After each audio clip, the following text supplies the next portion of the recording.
Takbo, takbo, takbo. One, two.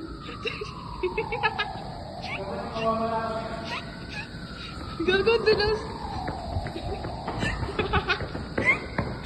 So Weapons is the new horror film directed by Zach Greger, who directed Barbarian back in 2022, and it stars Julia Garner, Josh Brolin, Benedict Wong, and a bunch of other actors, and it tells the story of a case where 17 children from the same classroom mysteriously run away and vanish on the same night, suggesting something sinister or even supernatural is at play.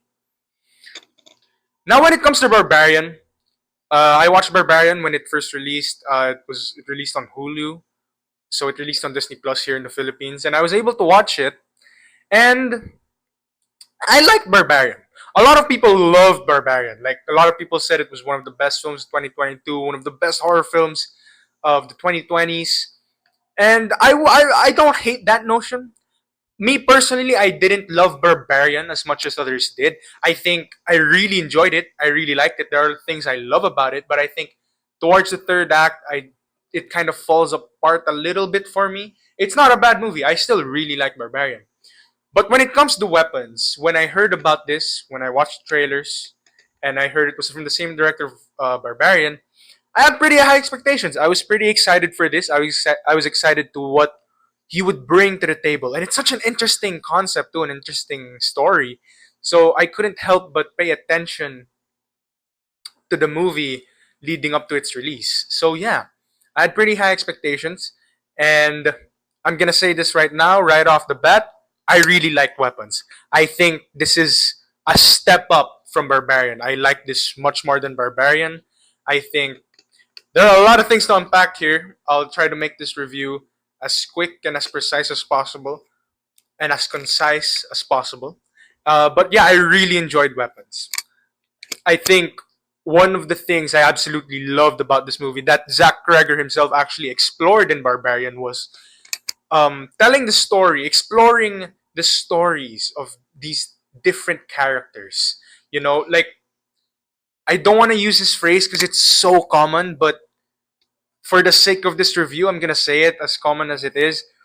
It has a pulp fiction structure to it, almost like Snatch. It has a pulp fiction Snatch type of structure to it, where each character gets their own chapter. This movie is told in chapters, and each character gets their own chapters, and it's told from different points of views. And I really love that. I found that to be so engaging, and it kept the mystery so alive, and it kept me wondering, and it kept me on the edge of my seat, like, okay, what the hell? Okay, now something's gonna happen, and then we're gonna switch to a new POV. That to me was such a cool concept and such a unique way to tell this story. I didn't expect that. He did explore that in Barbarian, like with telling different characters, but not as big as this movie where there's a lot of not really a lot of chapters, but there's quite a few more chapters than in Barbarian. And I really loved that. I really loved the pacing of this movie. Some people will definitely call this movie slow. I think it's the perfect pacing. I think I would rather have a movie take its time telling a story and unraveling a mystery than a movie rush to the end and just quickly explain everything. I don't like that. I'd rather have a movie that takes its time rather than a movie that rushes. I really do. And I think Weapons does take its time, and that might lose some people. For me personally, I really like that. I really like that it takes its time. Just let us absorb, let us take in, take in this story, let us engage with these characters, let us engage with this plot. And I really love that. I think I think Zach Greger did a very good job with this. I think, like I said, I found this much better than Barbarian. Not hating on Barbarian, like I said, but I really like Weapons. Also, I think his direction, similar to Parker Finn. I think Parker Finn was his name. Hold up. Similar to how I felt about Smile 2, Smile and Smile 2, where Parker Finn directed both Smile and Smile 2. Similar to how I felt with the second movie is Parker Finn, same with Zach Greger. You can tell just how much they've developed as a director, as a filmmaker, and just experimenting with certain styles, with certain shots, with how the camera moves, with the cinematography. And I really love that. You can tell just how much Zach has developed since Barbarian, while still keeping some of the things that made Barbarian good, that put Barbarian on the map. You know, that sense of unease, that sen- that sense of something's always lurking behind the corner. That I loved how Zach Greger really dealt with that in this movie, just keeping you on edge, like something's about to happen. And I really love that, and the imagery too. Just there are certain scenes in this movie where like, what the fuck, like what the hell, like what the hell, and I really love that. I love it when a horror movie brings that reaction out of me. I think I love that. I just really do. I love batshit insane horror movies, and I think this movie is just that. It's the right amount of insane for me. I really loved it. Like there are jump scares in this movie, but it's not the kind of jump scares that's like loud with a bang. You know what I mean? That's what I also don't. That's because like with jump scares, I don't hate jump scares. A lot of people love to gawk at the word jump scare, like oh that's cheap, but jump scares can work. They can work, and I think in the case of weapons, the reason it works is Zach Greger really sets it up. It's not just a cheap jump scare that comes out of nowhere. He's setting these scares up. You can like the setup is you can tell something's about to happen, but it still manages to get you. And he doesn't use it through loud noises. Sure, there are loud noises, but he the reason the jump scares work in this movie is the imagery.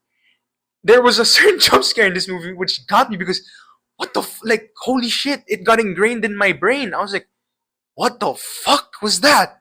That was so cool. I think he did a great job with the scares.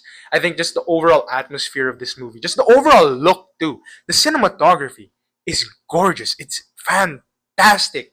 The warm colors, the cold colors, the shadows, the nighttime looks great. It's dark, but not to the point where you can't see anything. I think it really does help develop that atmosphere of unease, of horror, of something horrific is about to happen.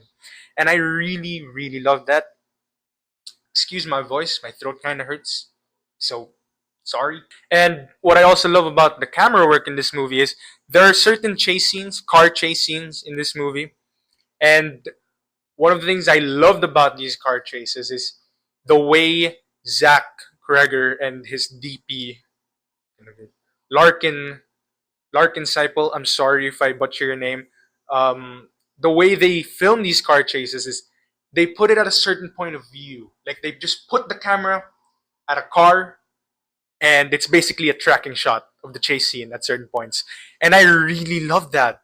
I really love when car chases are filmed that way. There was something about it in this movie where it's just a tracking shot and it's just you're just following, you're just in the car and it immerses you in that experience of a car chase, and I really love that. Also, like I said, there are certain scenes where the camera is just going like similar to Parker Finn with Smile 2 is there you can tell they're just experimenting with certain angles, with certain looks for the movie, and I really love that, and I think it really works for this film. I think Zach Greger did a great job. um, Julia Garner, I think, is a great lead. I think she was very good in this movie of portraying a teacher that everyone's blaming for this incident, but at the end of the day, she's just human. She doesn't know what's happening, and she has to deal with the tragedy of the children disappearing. But now she also has to deal with parents fucking hating her. And I really loved how she portrayed her character. She's not perfect. She's far from perfect. She's very far from perfect. I'm not gonna give anything away. I'm not gonna give any more details away. But she's far from perfect. But I think Julia Garner found a way to in portraying this character where we can't help but root for her. We really can't, even though she does some very questionable things.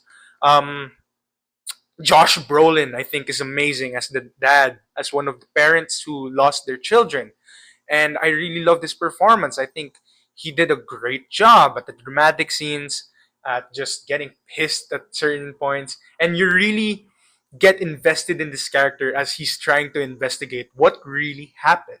and I really love that. I love that.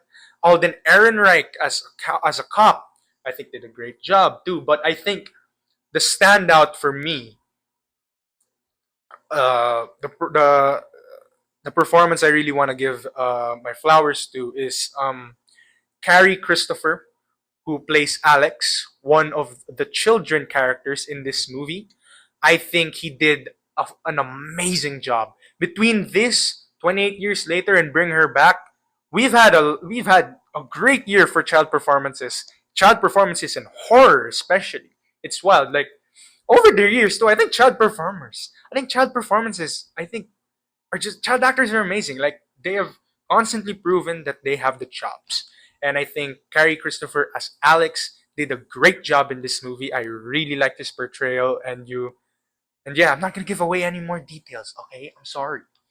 Zach Greger, I think, did a great job, and I think he just does a great job with the shocking scenes too. With like, just certain things happen. It's like holy shit, and it's gonna get a certain reaction from certain people. Like oh my god, Lance and I watched this with a classmate of ours, and she was just constantly covering her face. So that ought to tell you a lot about this movie. So yeah, I think it's a step up from Barbarian. I think this is a great movie. I think this is one of the best horror movies of the year. I think it's right now might be my second favorite horror movie of the year next to Sinners. This is just very good. I think yeah, I don't know what else to say. When it comes to flaws, I think one of my main flaws is the ending. I think it ends very abruptly. I feel like they wrote a third act, and then when it came to the ending, they just didn't know how to end it. It was very abrupt for me. I don't know if other people are gonna feel that way, but that's how I felt. But yeah, I think when it comes to other issues, I can't think of anything else but nitpicks. I really don't like nitpicking. But main issues, I think that's it. Yeah, because for what this movie is trying to tell, for what this movie is trying to do, I think it does a great job. Oh yeah, I think now that I think about it, certain themes are kind of underdeveloped. I think I don't know if that's the intention, if they are going for certain themes, if they're trying to explore certain themes. But though when I was watching, I was like, okay, so they're trying to say something about this topic, but like I said, it ends abruptly, so doesn't really fully explore certain things, certain themes. I'm sorry, but that's it really. Like nothing really bothered me so much about this movie. I think it's very enjoyable, very entertaining, very bloody, very gory. It's a bloody good fucking time. Um, and I'm gonna give Weapons an A minus.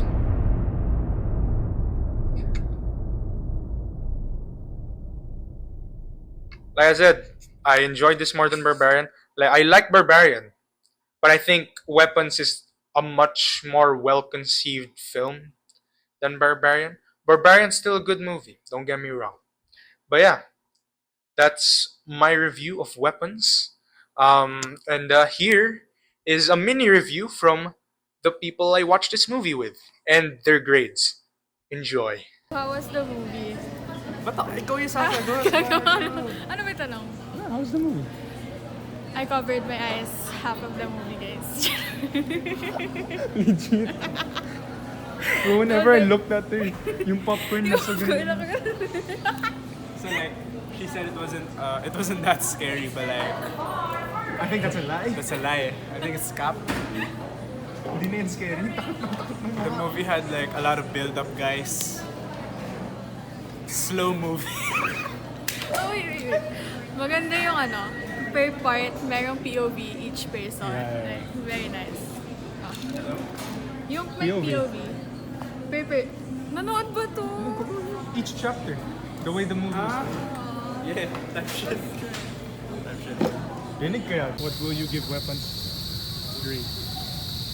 Weapons. I like it better than Fantastic Four. Okay. So I'ma give it like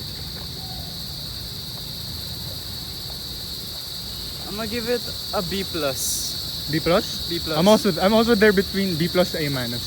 Give it Luis. a B plus. What will you give weapons? Rate? Yeah. 9 over 8.5 Okay. over 10. So we're all on the same page. We're all on the same Yeah. page. We're all Okay. on the same page. So yeah, that has been my review for weapons.